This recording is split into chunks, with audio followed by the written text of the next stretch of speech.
for it. I'm computer illiterate. I will admit that all day. Anyway, let's take it from the top. Zeus, tell us a little bit about yourself.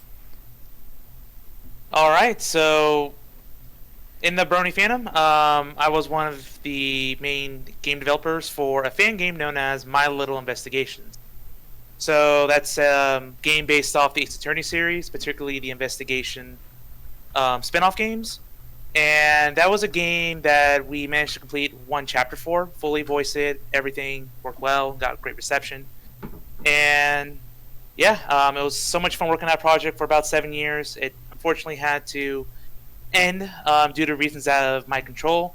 But I'm glad I did. I'm glad I was able to provide something to the fandom, and I really do hope more people get to experience our hard work in that title. Yeah. Because I love telling good stories, and I think we told a pretty good one that fit in the show universe. Right, and you know, while you were silent to the stream, but I heard you say that you only got done one chapter of that game, which was a surprise to me because you still got several hours of gameplay out of that, and as far as I could tell, it was a completed story.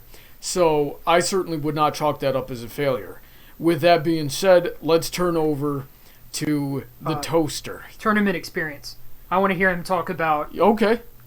So, Zeus, you competed in several Them's Fightin' Herds tournaments, and I think that bears a lot on your perspective of whether this game has failed or not. Can you talk about that? Absolutely. So, my experience in the tournament circuit was with mainly with CEO was my first big one. Or actually, that was my second big event. That was a tournament where I actually placed 9 out of 16. Again, some really talented people there too that were just trying to learn and understand the game. But that was great. Really good milestone for my experience. And then I also participated at Gamers on the Edge a couple times. No, actually just once. And then I also participated in a couple of online majors. So, they call them the Crayon Cup. But they also have majors beyond that just happened, I believe, in February. Didn't do so well in that tournament, but it had a massive turnout.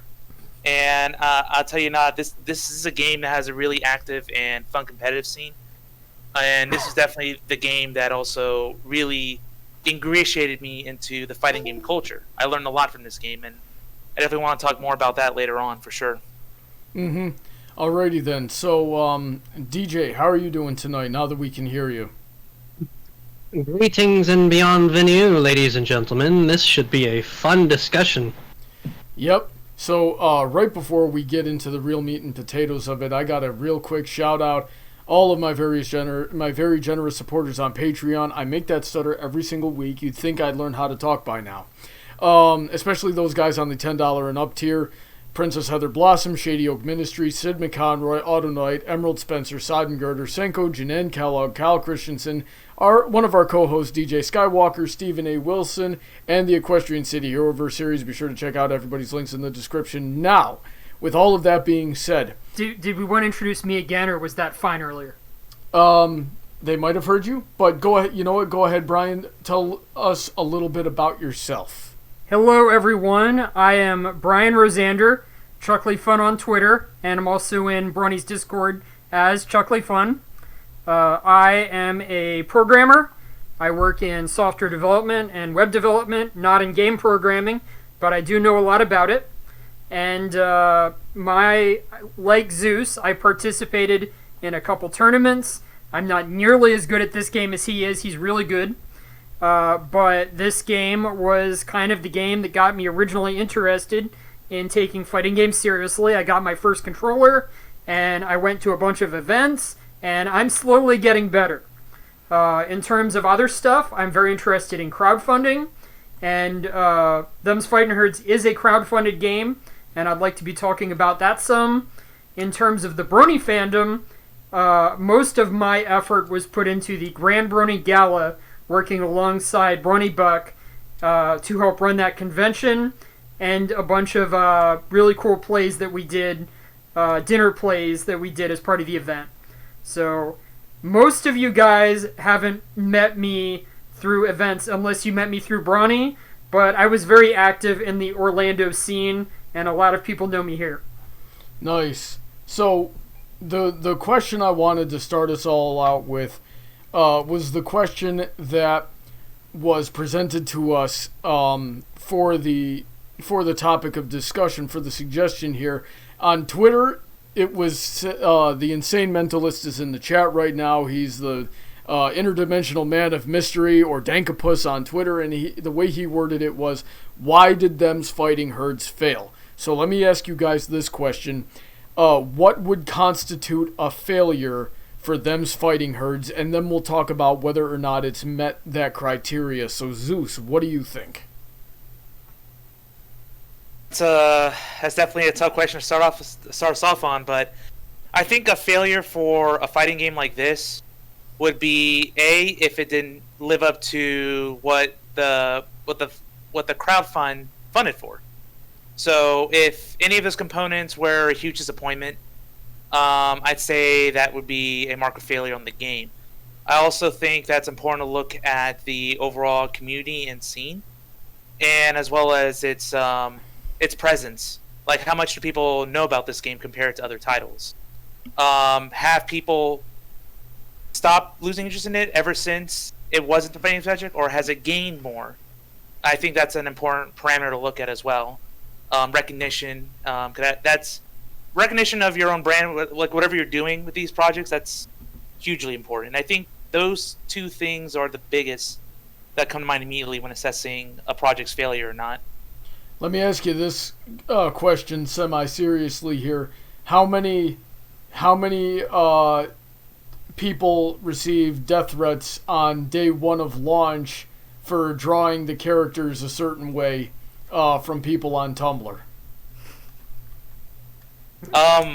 Honestly, I'm not aware of any of that, so I don't. As far as I know, the answer to that question is 0. So we're already a couple of steps ahead of Dream Daddy and most other games to come out in the last year. I thought you were going to take the exact opposite take and say that meant it was a failure and that it wasn't popular at all.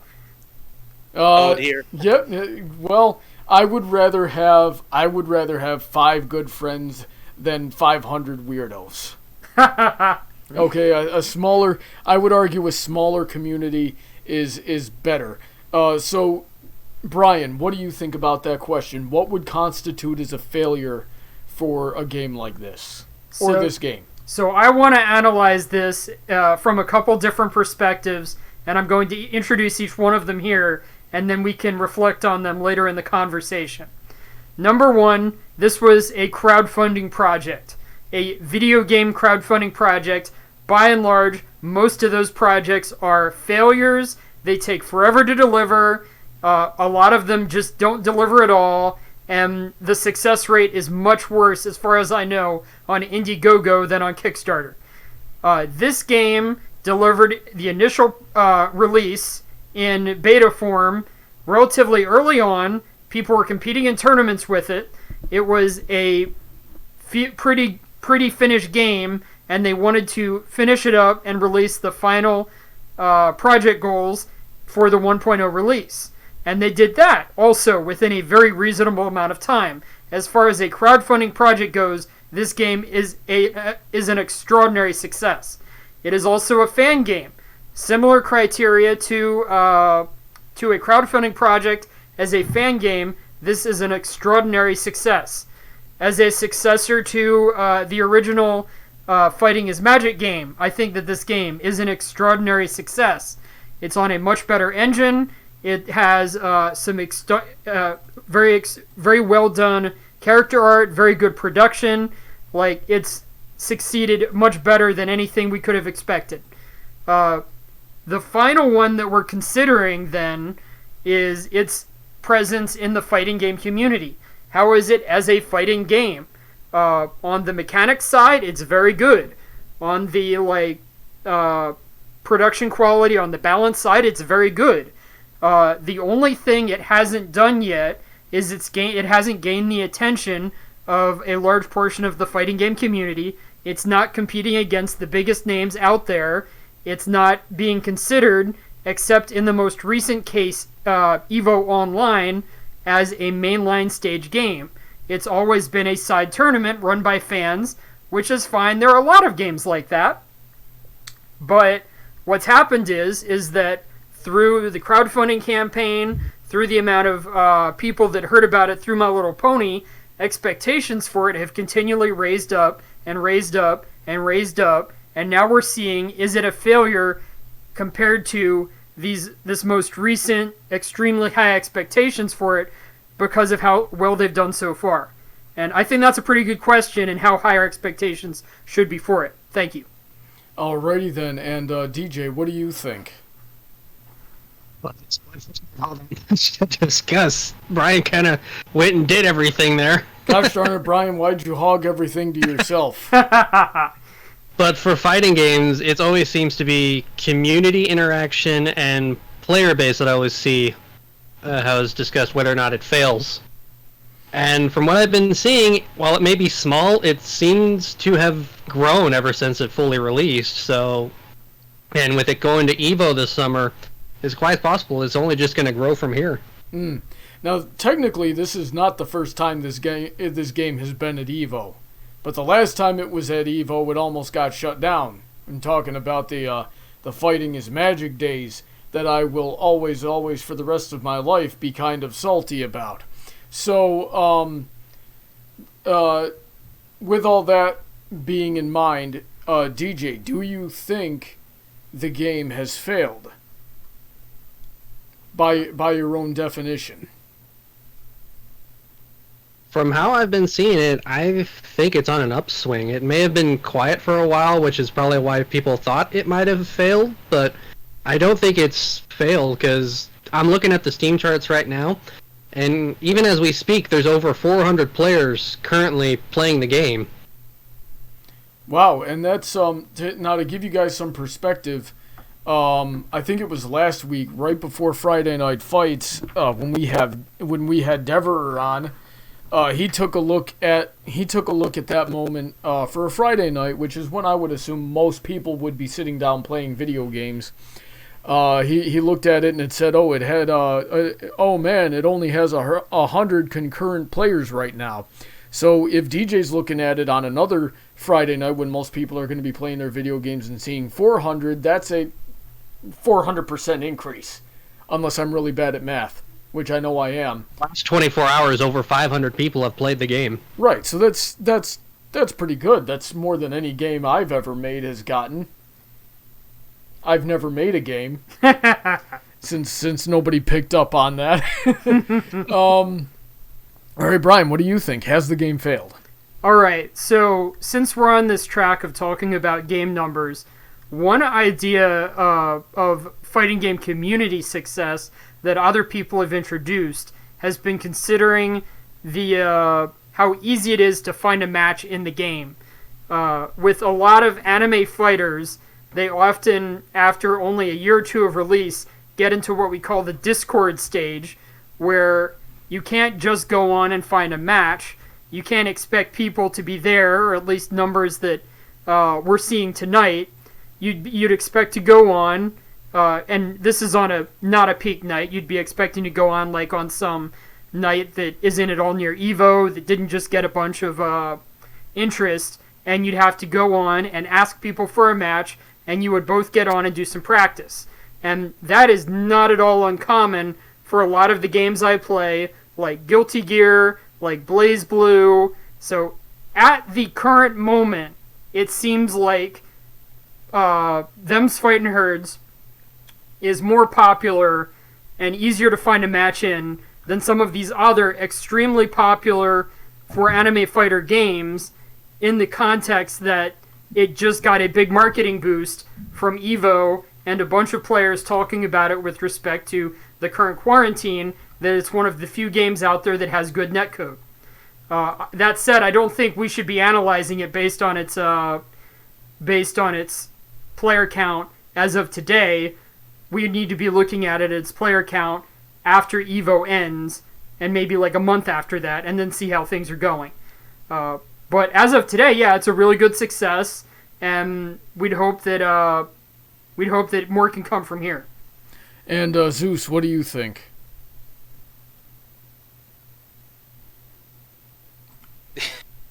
I I just don't think there's enough negatives to really throw against this game to really deem it a failure. If you want to look at it at, I guess the biggest thing some fans could hold against it would just be, does this game carry the spirit of the original MLP franchise? Like, is this a nice replacement for what came before? And I profoundly say yes, because all these characters are memorable. Their designs are great. I love their backstories. There's actually a lot of lore behind them. And as you'll see if you play story mode, there's definitely a lot of potential and a lot of neat little layers that make each of these characters stand out. Like with Arizona, like she's supposed to be the tomboy tough girl here, but she's actually, very, naive, innocent, a little bit sheltered by being in the prairie lands for so long. So following her little adventure so far in story mode was great, and I can't wait to see the rest there. Player base though, it's really not hard for me to find a match. Lobbies are hardly too full to enter. And the Discord group that I'm part of, it's easy just to poke anybody in there and hop right on in. There's weekly tournament events where you can just, again, hop in for free and meet people, find sparring partners really, really easily. And so what can I say? The game's reliable, the game's fun, the game has a great creative sense and scope and story. So I'm waiting to hear from everybody else, but I just don't really see the major negatives that you see in other fighting games. This game goes above and beyond in a lot of areas. Like the story, I'm going to harp back on story mode. The story mode of this game did not have to be as good as it is, but it really embarrasses other modes from bigger companies and established franchises. Which is certainly an interesting point, because usually for fighting games, the story mode is the weakest part of the game. Outside of an ArcSys fighter, that's the case, yes. ArcSys is known for doing much, much more complicated visual novel-style stories for their fighting games, at least as of the last 10, 15 years, and you can easily spend 20 hours in their story modes. Well, then, that's pretty... Well, you can spend 20 hours in any other fighting game story mode, because you're typically dealing with 30 plus characters, and you're trying to learn all of them. I don't mean fighting. I mean dialogue. I mean visual sequences. I mean stuff that's not part of the actual fighting game itself. I'm talking about the story mode content, not the fighting game content.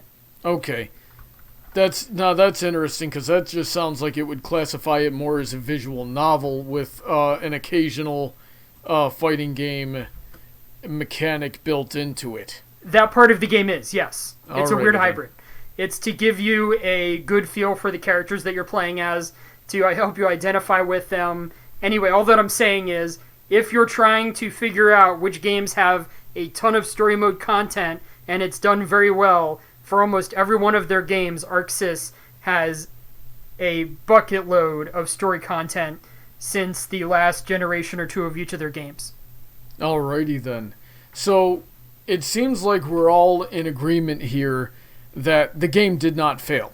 At least, not yet. I'm guessing we're just waiting for one of the development team to say something super problematic on Twitter and get canceled. But which I don't think is going to happen. I'm making bad jokes here. So let's talk instead about the game's legacy and what it means to the Brony fandom and the impact that it's had. Let's turn that to Zeus, who I think has been following the game for the longest time out of all of us. So Zeus, as a game developer, as somebody who's been following it for a while, how did this game, what's this game's contribution or impact on the fandom, past, present, future? In the past, it definitely was one of the best products that came out of the Brony fandom, the most professional-looking, complete product, even in its fighting its magic stage. Mm-hmm. Presently, I believe its legacy is definitely well established in the fandom, because even at BronyCon a couple times that I went, the fighting herd scene was still very huge and popular, and people were going nuts over some of the sets that were played there.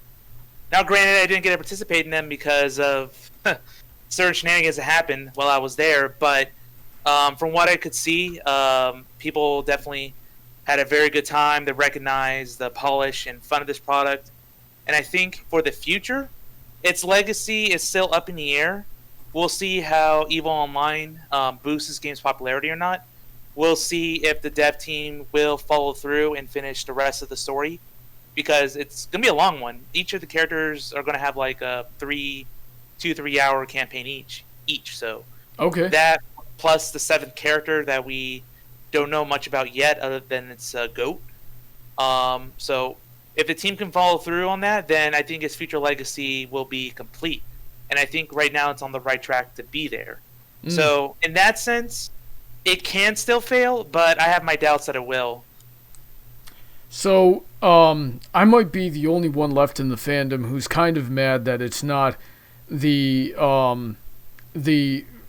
Fighting is Magic game that it was originally going to be. I was really looking forward to that, because, especially at the time that it first started coming out, I was just way in over my head in the Brony fandom. I still kind of am.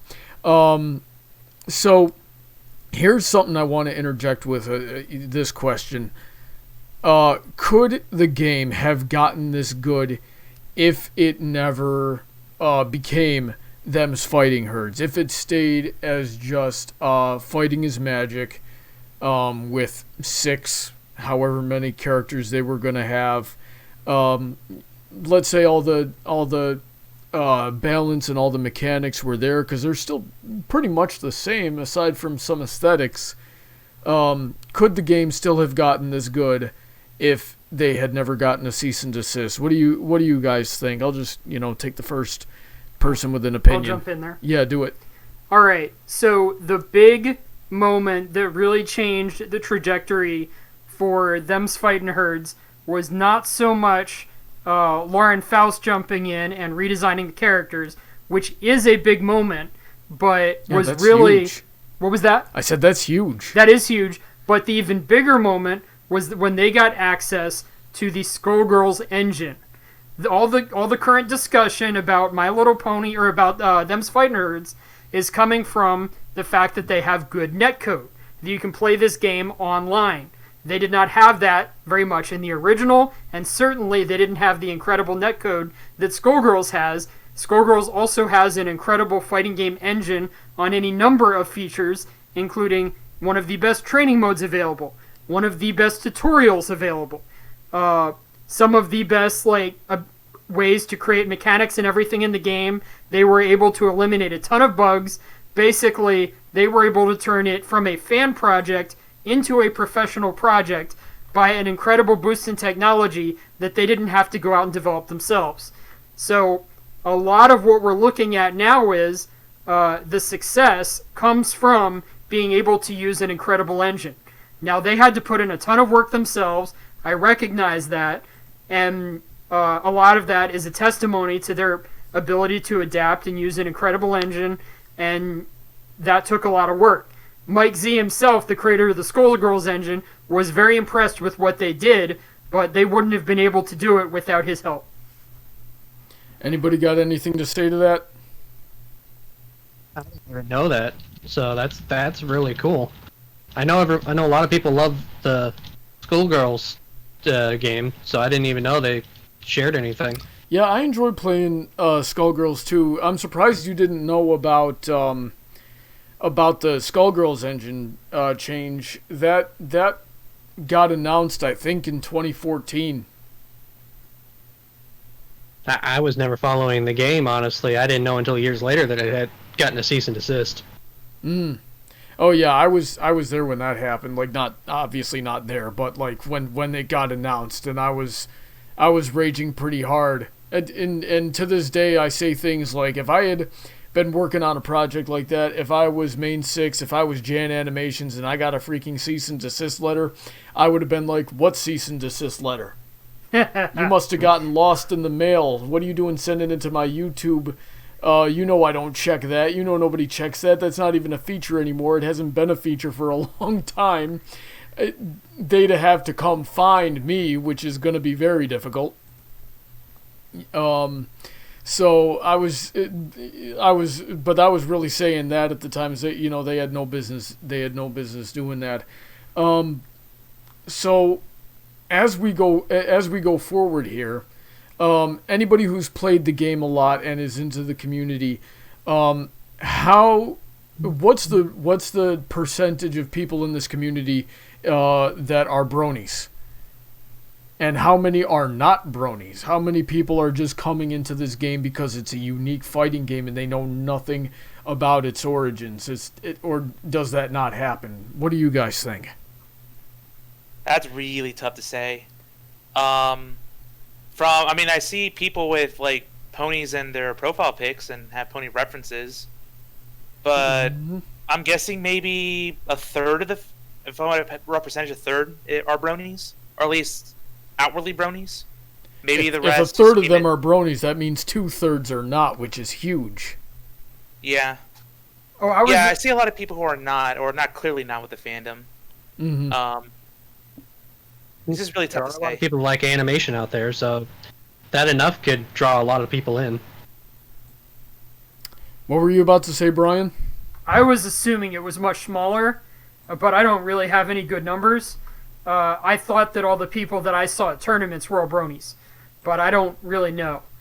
Now, down here in Florida, where Zeus and Bryan and I are, where we live, the brony scene is pretty small. There were probably a few hundred of us to maybe 1,000 and change, and so we all knew each other, and it's much smaller now. So when you guys go to the gaming tournaments down here and you enter the Fighting Herds tournaments, is it all just people that you already knew and were friends with, or are you seeing new faces? Well, for one, a lot of people came from out of town.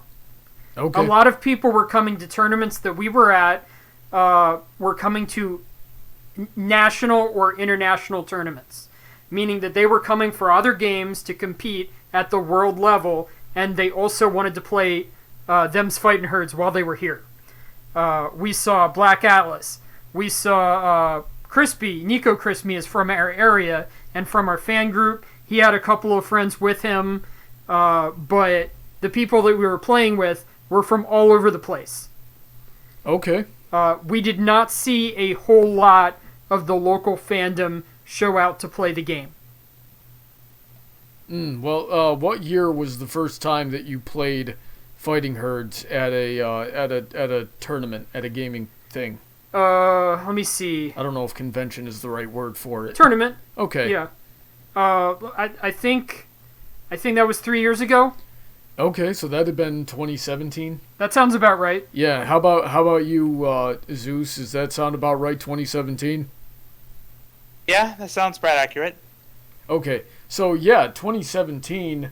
I had just moved back to Florida, and we were trying to get the Central Florida Brony started back up again, and I'd say a good chunk of us, a quarter to a third of us, had straight up moved to other states. So the Brony community had shrunk quite a bit by the time Fighting Herds saw tournament play, is what I'm getting at here. Does anybody disagree? I think the other issue here is that it's a weird situation getting a lot of those bronies to come out to a fighting game tournament. In order to compete at the one I'm referring to, they would have had to travel over to Daytona and buy a ticket to CEO. We do know a lot of bronies who go to that, and a lot of them were interested in them's Fighting Herds. I don't remember seeing all of them in the tournament. They might have had other stuff to do at the time. But basically, we'd be looking at a fraction of the brony population that we were dealing with were interested in playing fighting games. Probably out of the few hundred or 1,000 people, we're talking about something like a maximum of 20, maybe more realistically 10 people who would have come out to that tournament from the people that we knew. Yeah, because we used to have gaming meetups on a semi-regular basis for all the bronies, and those would see an average of about 20 people showing up just either at your house or at other people's houses, and or sometimes a small community center if we really had a good turnout. It seems like bronies in general aren't fighting game players, but then again, and someone please correct me if I'm wrong, are fighting games not one of the lesser popular versions of gaming when compared to things like platformers, real-time strategy, role-playing games, or first-person shooters especially? I think it's just a bigger skill that's needed to play the games. And I definitely agree there. One time I heard somebody in a video say that fighting games are just like fighting, and I wanted initially to highly disagree with that guy, but then I sat and I thought for a second. I was like, wait a second. Yeah, a fighting game, you've got a few basic buttons for your attacks there, and then you got jump. But when you really break down to how each character works and the amount of discipline and practice you need to put in to really get good at just one character, it pretty much, as somebody who did combat sports for a long time, it pretty much does carry the same amount of required discipline as any combat sport or any martial art that I've ever done, which is certainly not common for a lot of people, much less some of the bronies that I've known. Does anybody disagree with me? I'd like to chime in and talk a little bit more about the tournament stuff that we had going on to give people a bit more perspective there. Okay. The biggest events that people would come out to by far at those tournaments we ran were for the Smash Brothers games. The Smash Brothers games are interesting in their development style in that you aren't going to be using the complicated combos, button inputs, motions, block strings, all of that. It requires a very different skill set. They're also very difficult to play, but we weren't necessarily expecting everyone to come out and be performing like they would be expected to if they were going to be coming out for a Fighting Herds tournament. So we had a bunch of people jump into Smash, and they were able to have a fun time, and they were able to do a lot of cool things, but it would have been very different if they'd played them's Fighting Herds. And so what happens is that I have one friend who got into them's Fighting Herds as a backer, played around with one of the characters, had fun playing against me a couple times, but ended up not sticking with the game, largely because it's not a impossible game to pick up, not one of the worst, but it's a fighting game. It has combos you have to learn. It has timing. You have to learn how to tech throws. It has all the other stuff, and he just kind of dropped it. It wasn't worth it for him. He puts his time actually into making videos, kind of like Brony does, a different style of video. He does like 3D, like source, filmmaker, stuff like that, but that was where he wanted to put his time, and I think a lot of the Brony fandom would take a similar attitude as him. Most of the people playing fighting games play a lot of fighting games, and they have a lot of knowledge that comes from that, and a lot of skills built up over a long time. And if anybody's just going to come into a new fighting game, it's a lot more times going to be somebody who has long played fighting games and not somebody who's a newbie to them. Well, for my whole life, I grew up playing Super Street Fighter 2 Turbo on Genesis, for God's sake. So, yeah, that's... if you like fighting games, you like fighting games, and probably you grew up playing fighting games. Does anybody have anything they want to add to what Bryan was saying before I move on to my next question?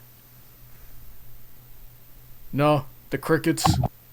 Yeah, you pretty much hit the nail on the head. It's just it's a huge skill, and you really have to care about the style of game.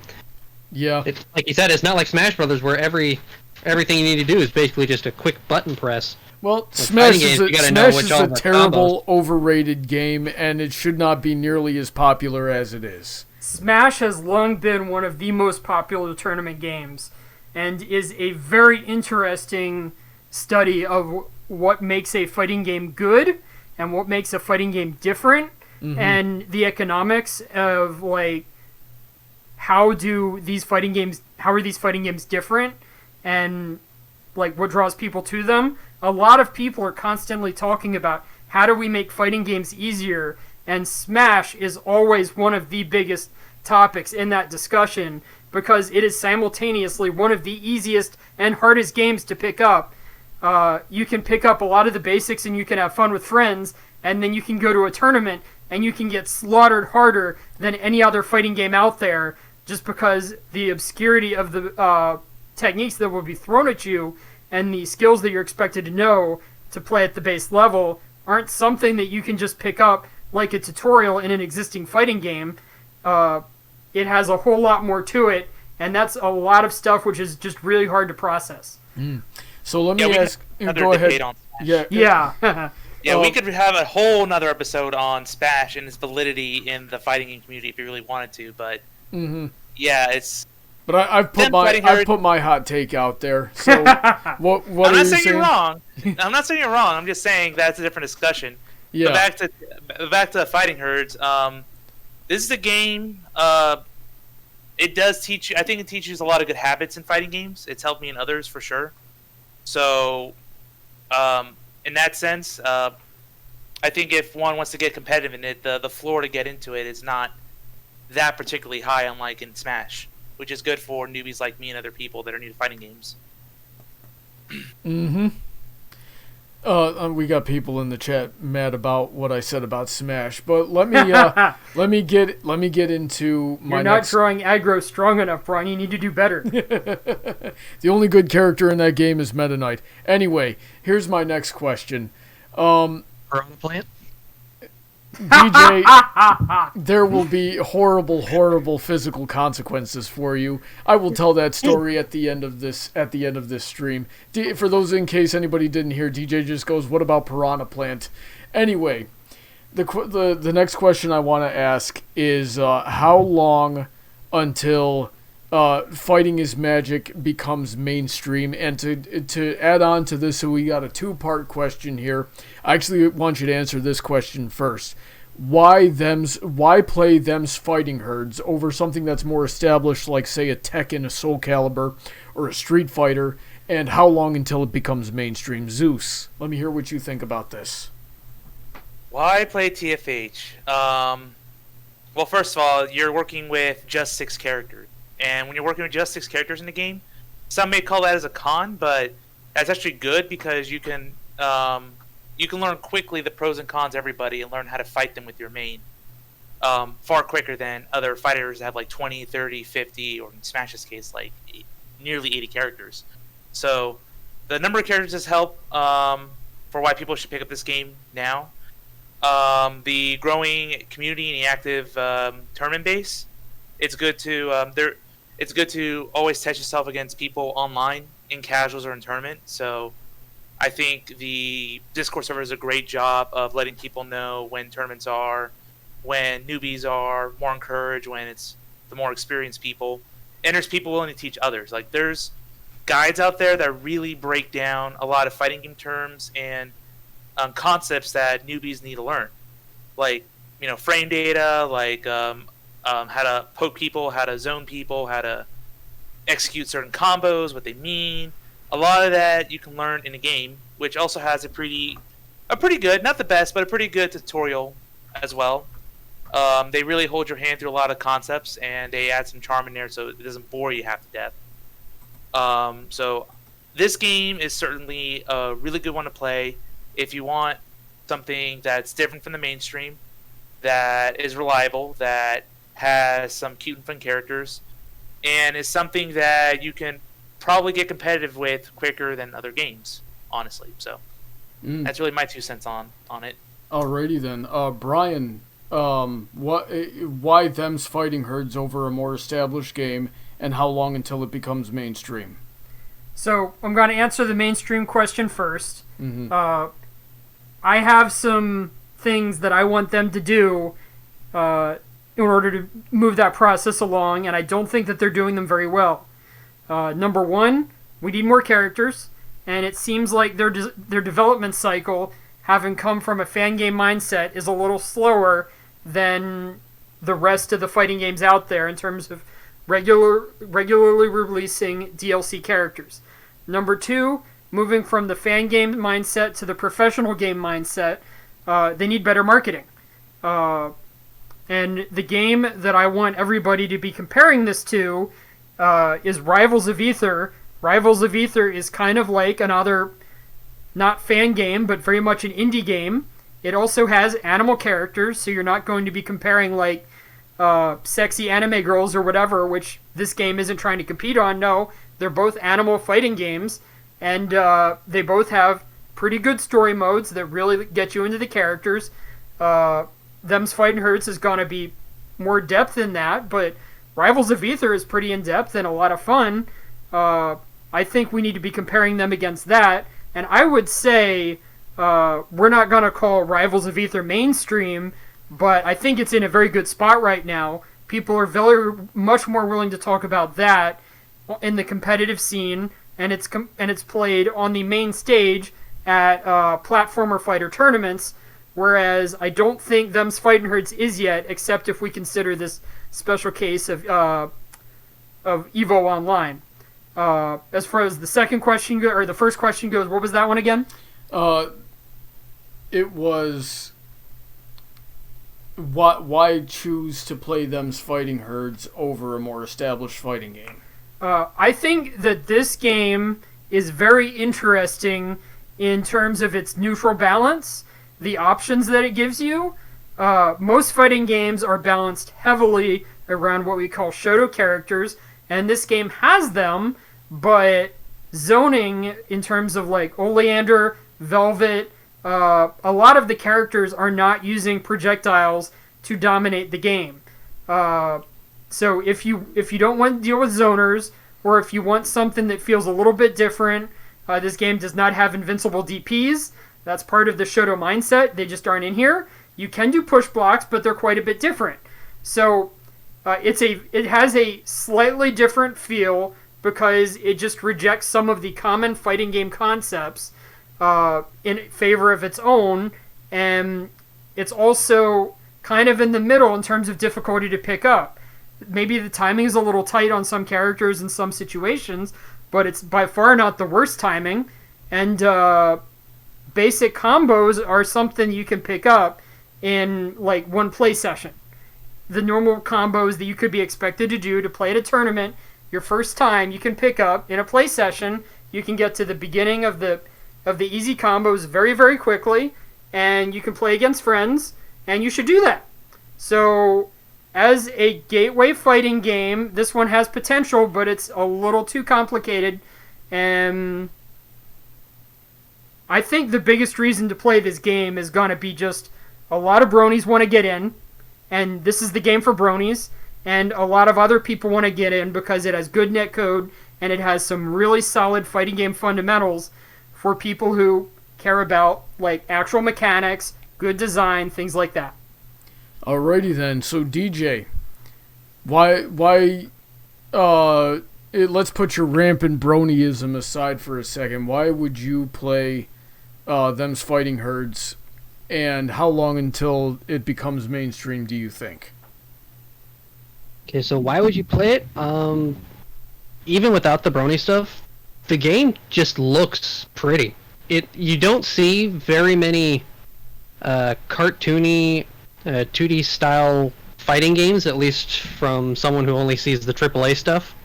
And it just looks gorgeous when it's all in motion, especially even when you go into the story mode and the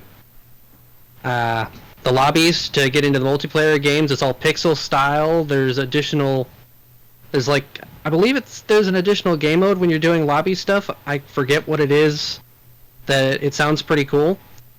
And honestly, with how long a lot of the mainstream stuff has been, this seems like it would be a good break for a lot of people who have only played those games and maybe just are sick of them.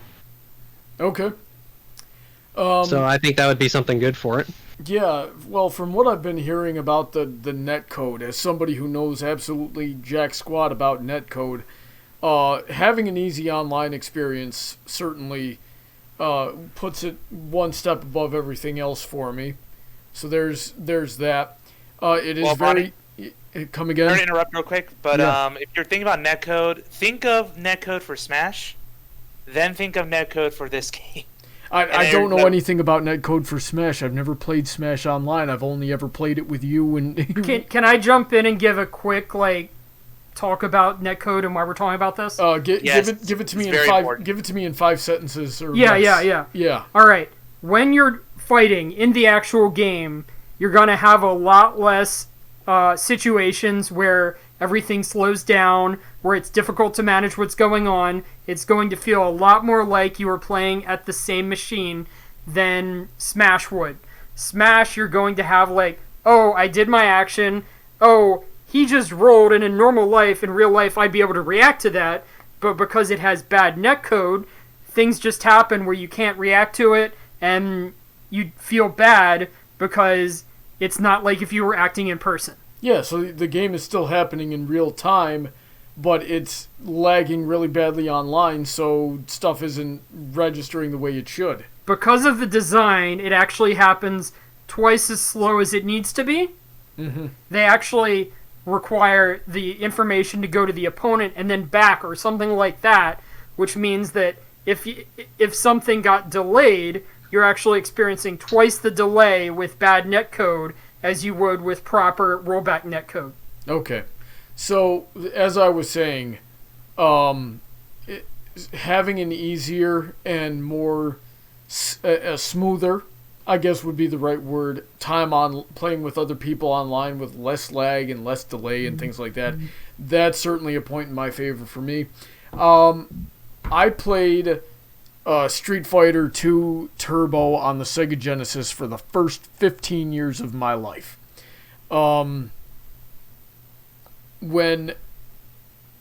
So if you were to come up to me and say, hey, we got this new game, it's very much like Street Fighter, but also not at all like Street Fighter, my curiosity would be piqued.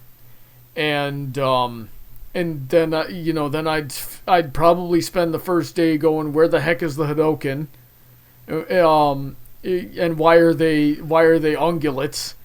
But given how smoothly the game works and how balanced it is, I'd probably get over that pretty quickly. So that's my reason for telling a non-brony to get into them's fighting herds. And then maybe if we're lucky, they'll get into the brony fandom through them's fighting herds, which I'm sure has happened to at least one person out there. The next question I wanted to ask is we're getting a lot of comments about it's only six characters.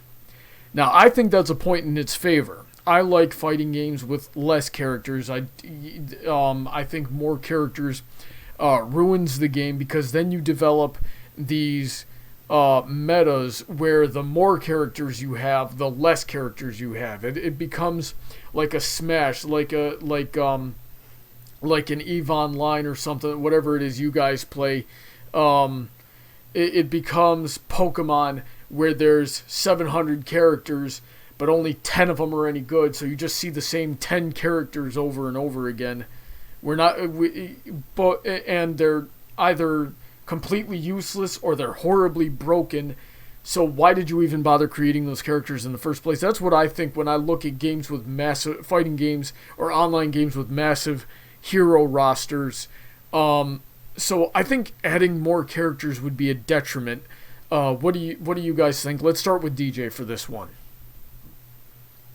I kind of agree that it's a bit of a con, because if you're someone who really likes the game and wants to keep playing over and over and over, it's gonna get boring if you're only fighting against the same characters so often. I'm not disagreeing that a small roster helps, but I think it might be too small. I think maybe if they had maybe 8 to a dozen, like the very first Super Smash Brothers, that'd be plenty of variety and people wouldn't have much of an issue with it. So how many are you suggesting? A dozen? 8 to 12. 8 to 12, okay. So maybe 10 would be a very good medium. I think that would just give you enough variety so you don't get bored seeing the same characters and having to fight the same styles. Well, my answer to that would be that the metas would develop and ebb and flow in very interesting ways. So let's say you're less likely to get a bad matchup with fewer characters, but let's say you do get a really bad matchup. Bryan, real quick, tell me a bad matchup in them's fighting herds. That would be something for Zeus to say. Zeus, tell me a bad matchup in them's fighting herds. I think easily that is Arizona versus Velvet, because that's a rushdown versus zoner. And that's usually... In whose favor? Velvet. In Velvet's favor, because all you have to do is keep Cow away. And rushdown. Depends on the game. Yeah, well, most fighting games I've played, rushdown does not do very well against zoners. Anyway, that means so you show up, you've got your Arizona, you show up against Velvet, or you show up against the Pinkie Pie Llama. Alpaca, thank you. You didn't need to whisper. I don't know this game as well as I should. That means now you have to practice for that kind of thing as an Arizona main. You have to say, okay, this is what they're going to do, so I have to learn the timing of all of the different moves that they're going to try to do to turn me away. And then the zoners are going to need to figure out a way around you, and then you need to figure out a way around that. So all of the thousands of different fighting strategies you could have are gonna get, switched out and learned and relearned and forgotten as the time goes by. So you can get, I still enjoy the old Street Fighter games that had 15 characters or less in most of them, because you had to figure out how to play each character against each character, and sometimes you'd have to do that multiple times. So that's my answer to that. Zeus, what do you think about the character issues or anything that I've said so far? How wrong am I? I don't think you're wrong. I think having a smaller character count is definitely great, especially for a game that's trying to establish its identity going forward. Because again, it's a good low knowledge-based lore for a lot of new players. So they see most of the archetypes already in another fighting game just through these 6 characters. You have Arizona as your rushdown, Oleander is your balanced character between up close and zoning, Velvet's pure zoner, Paprika is the unconventional rushdown character, and tricky mix-ups, and then you have Palm, who is a minion master type character in fighting games. Okay. The only major one we're missing is a grappler.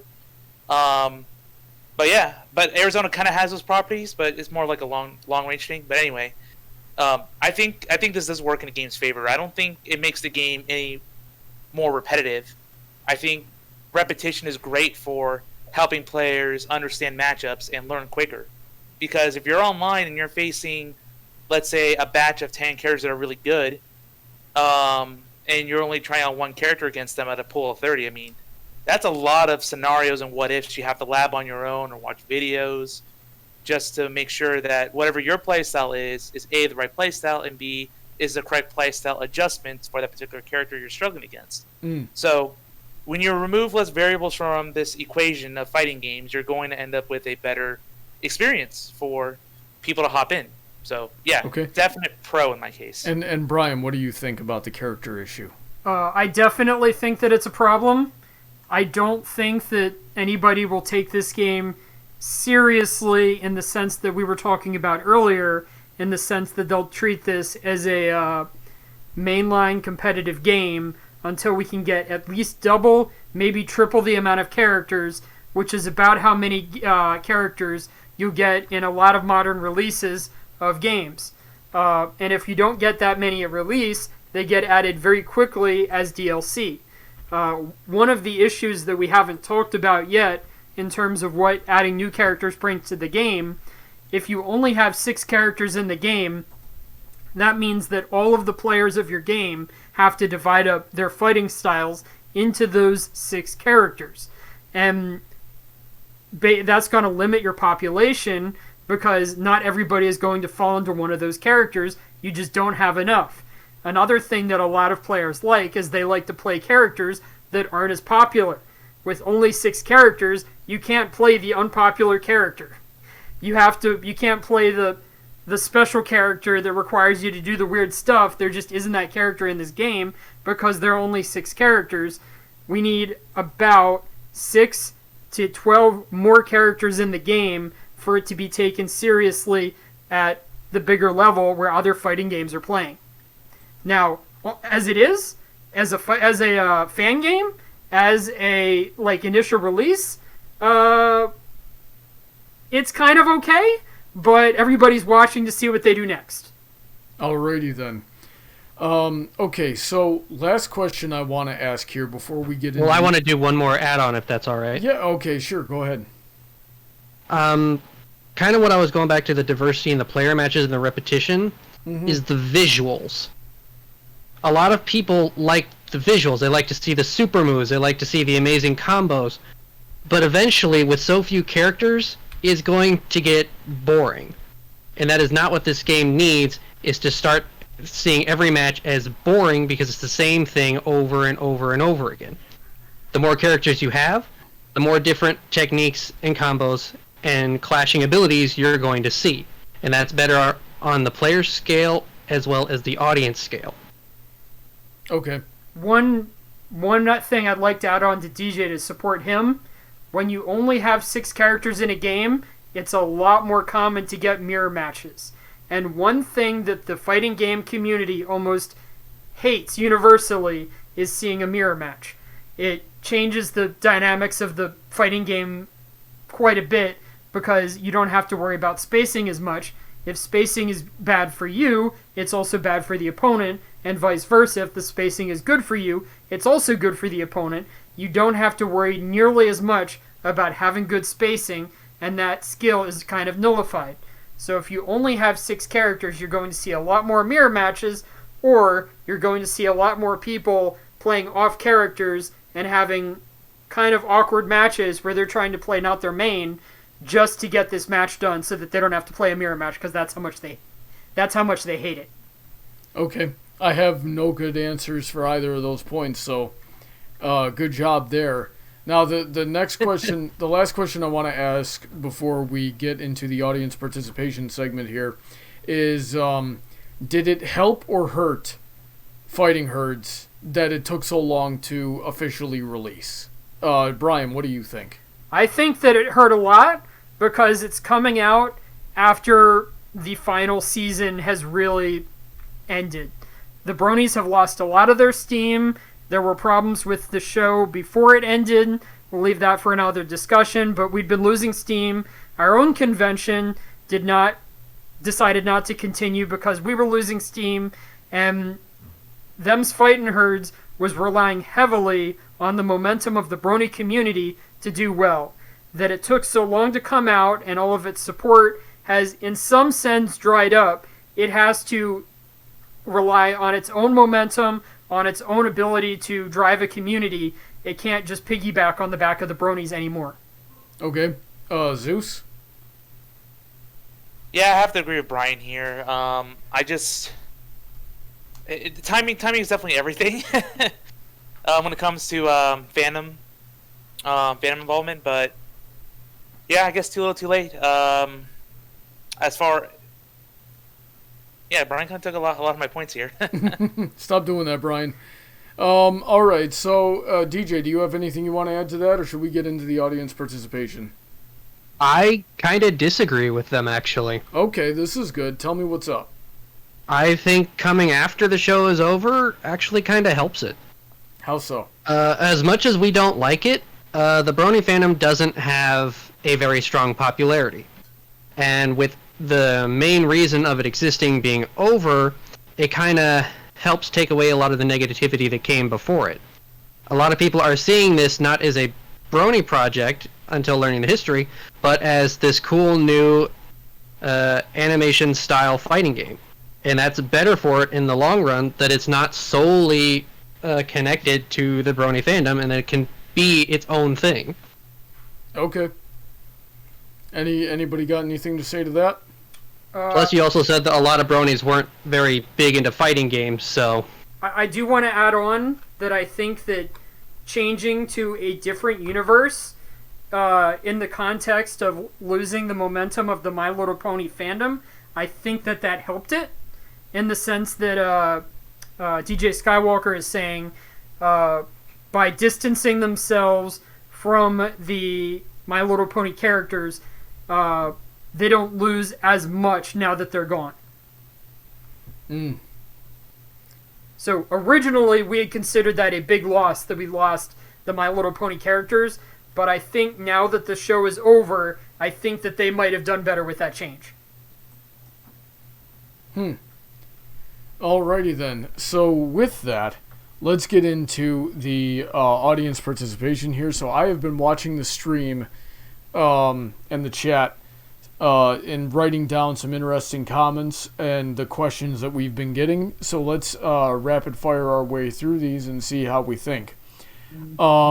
The Insane Mentalist, so the gentleman who suggested tonight's topic, said mainly because at that point Main 6 was dangerously close to shutting down again, simply because access to the game came out too early. So what do we know about did Main 6 have any additional problems because this game technically came out years ago but has been in beta limbo ever since? What do we think about that?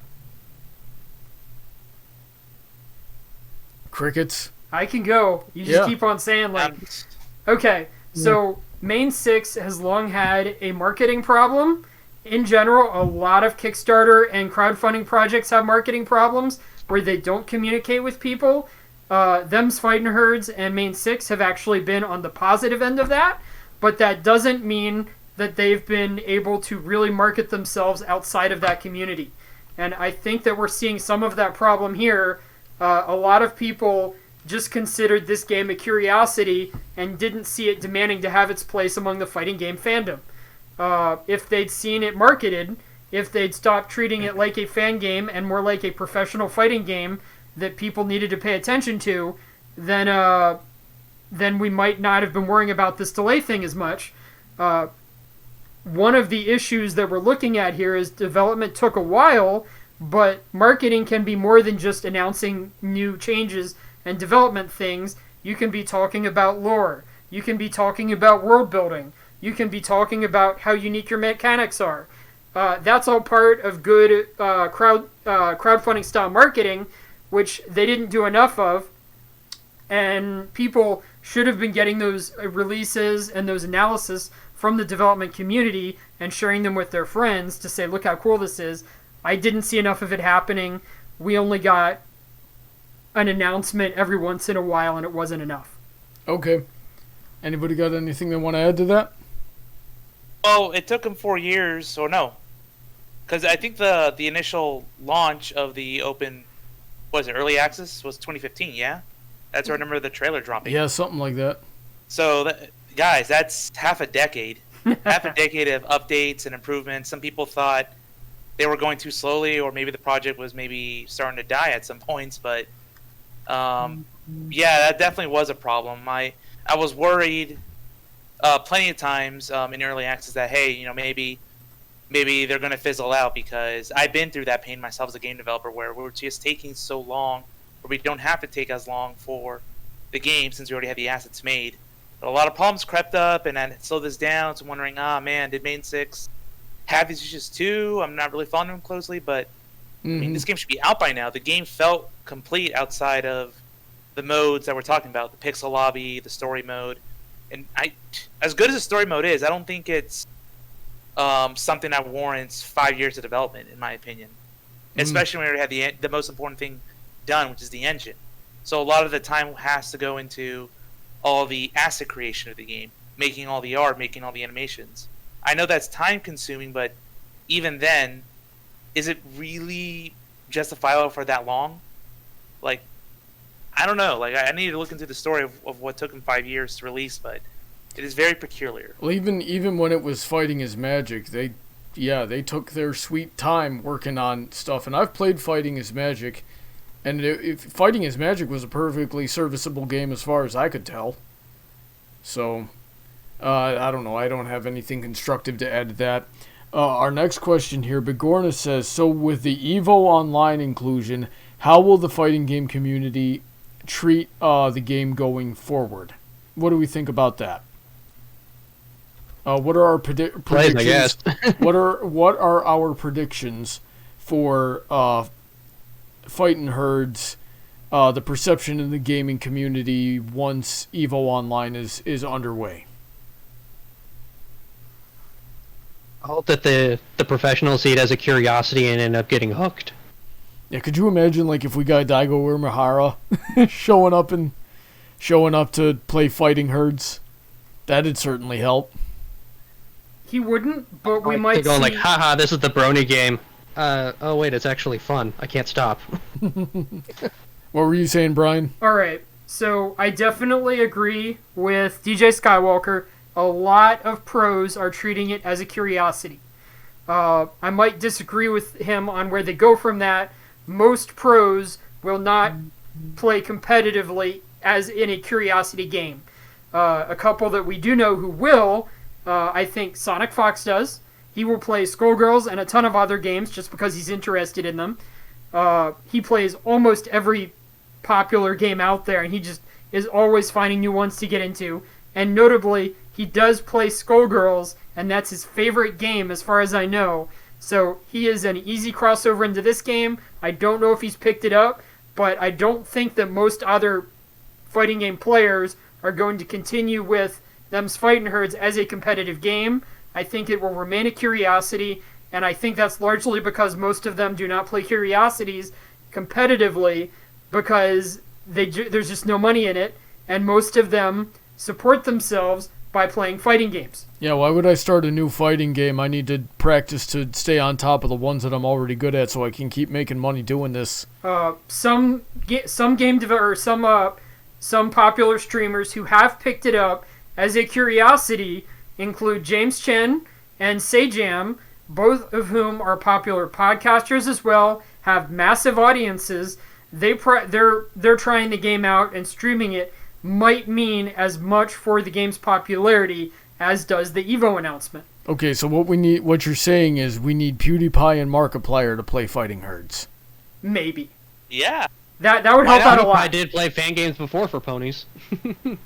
Did he? Yeah, once. Okay, well, I don't follow either of them. And what would happen from there is we'd probably get more community involvement from people like me, the Brony I mentioned earlier, and maybe like 1% of those would be people like Zeus who start playing the game seriously, start to know the matchups, and can place in a tournament. All right, next question here. Paladin Pony T asked me, but I'm going to turn it to everybody else. What kind of animals do we want to see going forward in them's Fighting Herds? I'm going to say, a unicorn, a Pegasus, and a horse. Just a normal horse, I think would be really cool. Giraffe. What do you guys think, DJ? What animal do you want to see? Like maybe a vampire bat. I think that'd be pretty cool as a fighting vampire character. bat? Yeah, like a big hulking bat that's like bigger than a cow. That's interesting. So what type of fighting game niche would the vampire bat fall into? Grappler, I guess. It'd be good for like flying high and gliding down and grabbing onto them and causing damage and stuff.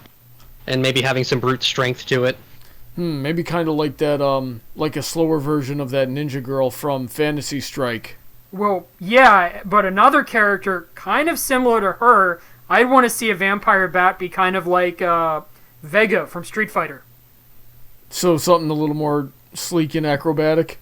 Yeah, and also like a lot more mobility off of walls and a lot more like pokes as opposed to like long combos. Like, he'll come in flying and hit you, and then fly back, fly and hit you, and then fly back. If you're looking at a more contemporary game, or some other example of this type of character, Tao Kaka from the BlazBlue games is also that type of character who will fly around the screen, bouncing off of walls to come in and do poke attacks. Cilio Petronas says, give the vampire bat grabs lifesteal. We've certainly seen that a couple times before. Carmine from Undernight and Ragna from Blaze Blue both have variations of lifesteal, and Carmine actually has it on his grabs. Now, Carmine is interesting because he actually takes away more of his life and is just always trying to get it back as much as he can, and that's one of the reasons why he has the lifesteal on his grab, because he's tossing away his life all the time. Okay, so Bryan, what kind of animal do you want to see in them's fighting herds, and what fighting game niche should they fill? My personal favorite animals are foxes and squirrels. I would probably just fangasm all over this game if one of those was added. Neither of them have hooves in their normal representations, but I guess you could just make things work. I think they kind of did that with Tianhuo. If we're going to do something which more closely naturally has hooves, I didn't intend this, but I wore a jackalope shirt today. My parents had gotten this for me off of a visit to a state park or a national park. I think that either a jackalope or a rabbit, which naturally have cloven hooves, though they're not solid like most of the other animals in question are, I think that would be a very cool addition and actually very much in canon with the existing characters, given that it's going to have the same type of hooves that seem to be expected of all the other characters. And what about a fox that has multiple tails and it attacks with its tails? We already got that. And we got that in Naruto. We got it in. We have to talk about what genre, what role the characters would be filling. We got it in Naruto. We got it in Sonic the Hedgehog. We have an analyst in the Brony fandom named Tricky Fox who's got a few tails. So for the rabbit, I'd like to have a character who has a lot of up and down movement to go with his jumping, and a lot of pressure. So I'd want a rushdown character there. With the fox character, I'd like to see somebody who was good at filling the screen and zone control. That would be a giraffe. Well, I mean, the giraffe might fit in there as well with somehow. the neck. And the giraffe could be the grappler, because how the heck it just grabs you by the scruff from halfway across the screen with its long Dalsim neck and just chucks you around. Well, that would make him the Dalsim character. Speaking of which, there is a fantastically stupid video from years ago on YouTube about animal power moves from, I think, the Green Brothers, and one of the power moves was literally a giraffe kicking, and the giraffe just is so tall and has so much mass that its kick is monstrous and extremely dangerous, and you don't want to deal with it. I can just imagine a giraffe being the Chun-Li of this game. That's horrifying to imagine.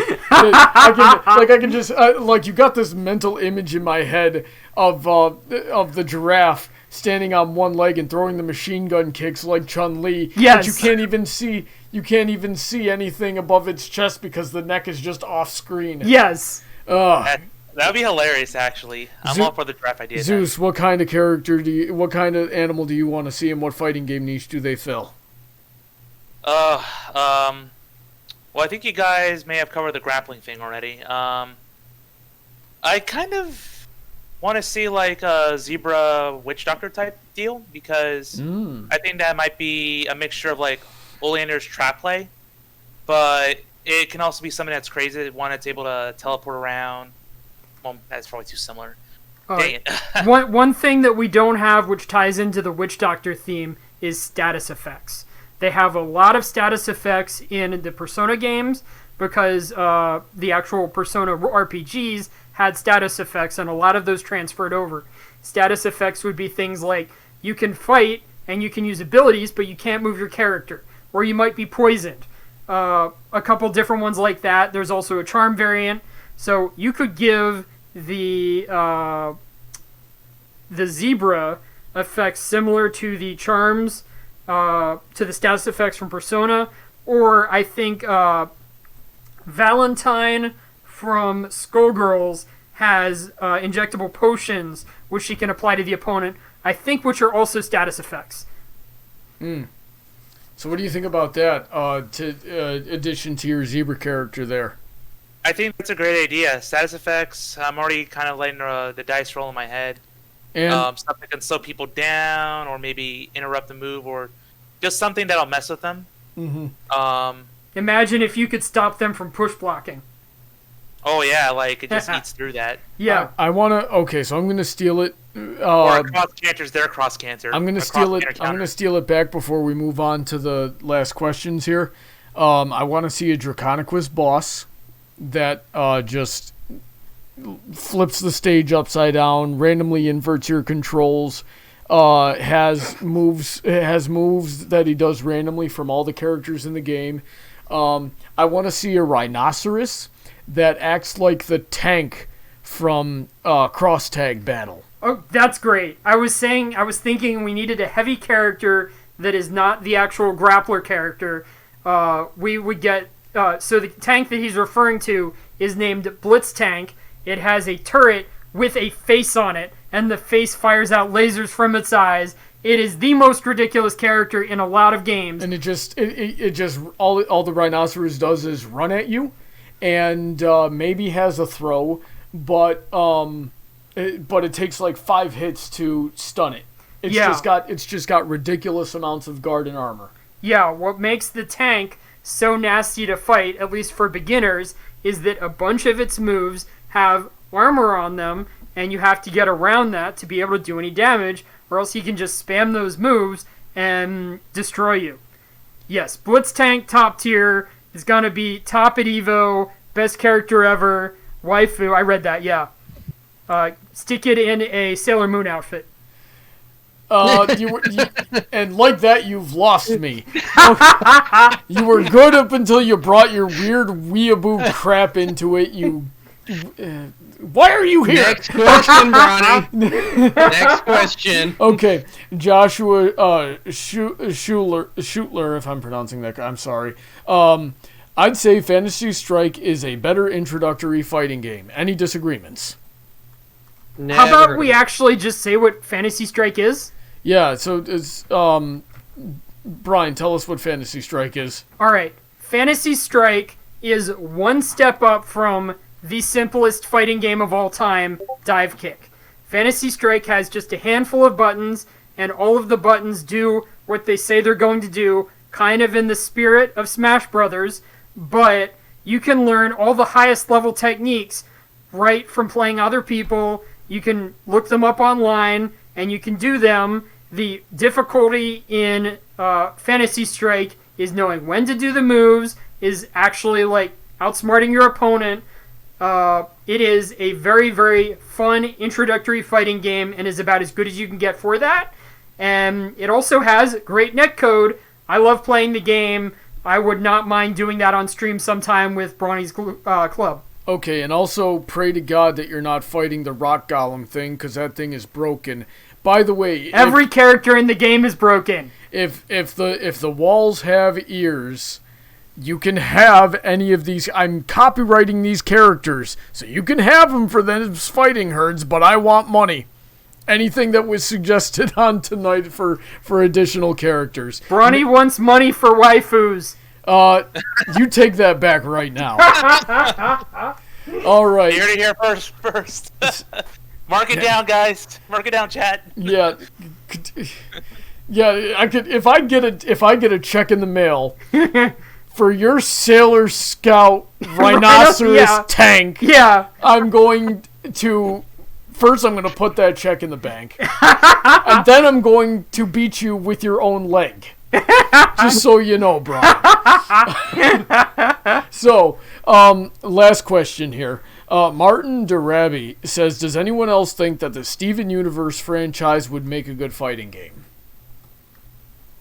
Maybe? I think they tried that with something, but I don't remember. As much as I dislike Steven Universe, I think so.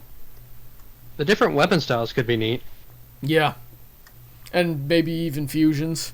You would maybe like a tag fighter with fusions. Cool. I'd be down for that, actually. Mm-hmm. I think Doing I'd be 2v2 matches. I'd be very interested. I like a lot of the characters. I also want to say, I think right under that comment, somebody else suggested the She-Ra remake is also pretty cool. I like that series as well. A bunch of other series that have come out within the past few years. We've had like Star versus the Forces of Evil. We've had that wouldn't make a good Gravity fighting Falls. game. I would love all those characters in a fighting game. Gravity Falls would not make a good fighting game either. I would love all those characters in a fighting game. I want to play Grunkle Stan. Sure, I'll play Bill Cipher. Gravity Falls was an amazing I'll play show. Ford. I'll play Ford. Alrighty then. So that's it for the questions. I want to call it there, but I did promise I'd tell this story for the people that stayed with us for the stream. So earlier, DJ made. Can we do a chant first? What chat? Piranha plant, piranha plant, piranha plant. Gonna just take your kneecaps. You're talking an awful lot of trash for someone who's sitting 2 feet to my right, Bryan. We were talking about Smash earlier, and I said Meta Knight was the only good character in that game, and DJ pipes up and says Piranha Plant. And I got really, really upset. And the reason I always get really, really upset when I hear about Piranha Plant was because I'm very bad at Smash. I'm very bad at most video games, actually. And we were at BabsCon last year, the year before, something like that. And when I showed up to our hotel room, I got in there and DJ was there waiting for me, and we sat down, we started playing some Smash. He picks up Piranha Plant. I pick up Meta Knight because it's literally the only character I can even somewhat use. And we're doing all right against each other.